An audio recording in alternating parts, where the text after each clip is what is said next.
বাবা ধর্মরাজ ঠাকুর স্বয়ং এই দোলাটার মধ্যে এখন উপস্থিত আছেন বলে দোলাটা প্রচণ্ড ভারী হয়ে গেছে।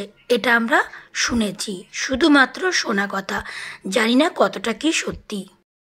হে guys, welcome back to Debika simple life. আমি চলে এসেছি নতুন একটা ভিডিও নিয়ে তোমাদের কাছে, যেটাতে থাকছে ধর্মরাজ ঠাকুরের স্নানযাত্রা ঠিক কিভাবে হয়। আজ হলো ধর্মরাজ ঠাকুরের স্নানযাত্রা, দিনে হয়ে গেছে ধর্মরাজ ঠাকুরের পুজো এবং ভক্তা গড়াগড়ি, যে ভিডিওটা আমি আগে আপলোড করে দিয়েছি। আর এখন দেখছো অসংখ্য মানুষের ভিড় লেগেছে এই ধর্মরাজ মন্দিরের কাছে, শুধুমাত্র বাবা স্নানযাত্রা দেখবার জন্য।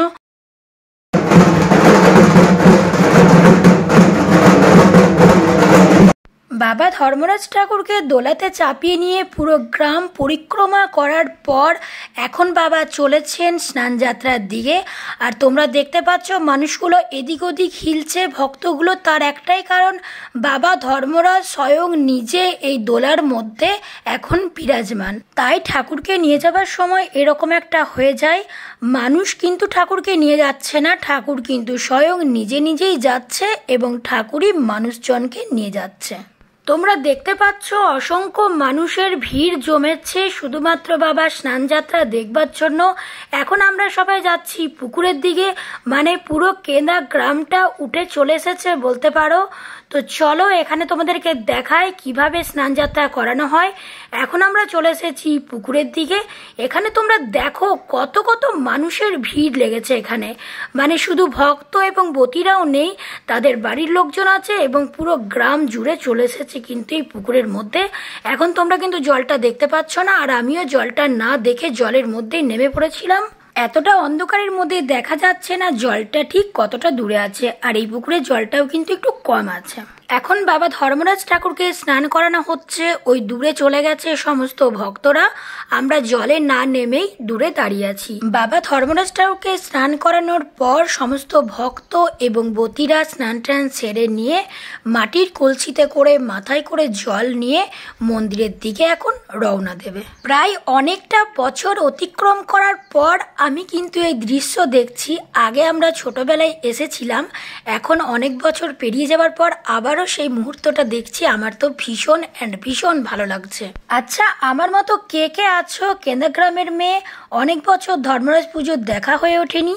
আর যদি না হয়ে থাকে পরের বছর কিন্তু অবশ্যই চলে আসবে কেন্দা গ্রামে ধর্মরাজ পুজো দেখতে। সমস্ত ব্রতীরা স্নান সেরে নিয়ে এখন মাটির কলসি জল ভরে হাতে করে নিয়ে যাচ্ছে বাবা ধর্মরাজ মন্দিরের দিকে। এই যে রাত্রিবেলা পুকুর থেকে স্নান সেরে নিয়ে লাইন লাইন দিয়ে সমস্ত ব্রতীরা মাথায় কলসি করে জল নিয়ে যাচ্ছে, এই দৃশ্যটা কিন্তু একটা দেখার মতো দৃশ্য। বাবা ধর্মরাজ ঠাকুরের স্নানযাত্রা কমপ্লিট হয়ে গেছে। এখন বাবা ধর্মরাজ ঠাকুর দোলায় চেপে ধর্মরাজ মন্দিরের দিকে রওনা দিচ্ছে। এই ধর্মরাজ ঠাকুরের উপোসটা হচ্ছে বিরাট বড় একটা উপোস। সকাল থেকে কিছু না খেয়ে দিয়ে সমস্ত ভক্ত এবং বতীরা আছে, সামান্য জলচাটুকুও কিন্তু খাওয়া যাবে না এই উপোসটাতে। আর সবার মনোইচ্ছা কামনা পূর্ণ হয় বলে এই উপোসটা কিন্তু করে থাকে।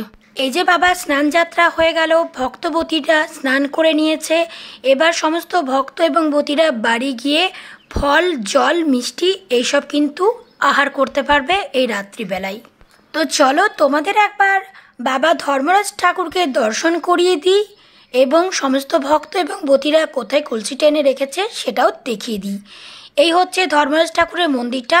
সামনের গেটটাতে ভিড় থাকার কারণে আমি কিন্তু ক্যামেরা হাতে নিয়ে চলে এসেছি জানলার দিকে। জানলার কাছ থেকে স্পষ্টভাবে তোমাদেরকে দেখাতে পারছি আশা করি ধর্মরাজ ঠাকুরকে। ধর্মরাজ ঠাকুরের পাশেই রয়েছে কতগুলো পিতলের ঘোড়া, আর এই ঘোড়া হচ্ছে ধর্মরাজ ঠাকুরের বাহন। সমস্ত কলসি ভর্তি করা জল ধর্মরাজ ঠাকুরের কাছে সমস্ত ভক্ত এবং বতীরা এনে রেখেছে। এবার চলে যাচ্ছি ধর্মরাজ মন্দিরের সামনের পোর্শনটাতে। দেখো কত কত মানুষজন এখন দাঁড়িয়ে আছে এবং ঢাকিরা ঢাক বাজাচ্ছে।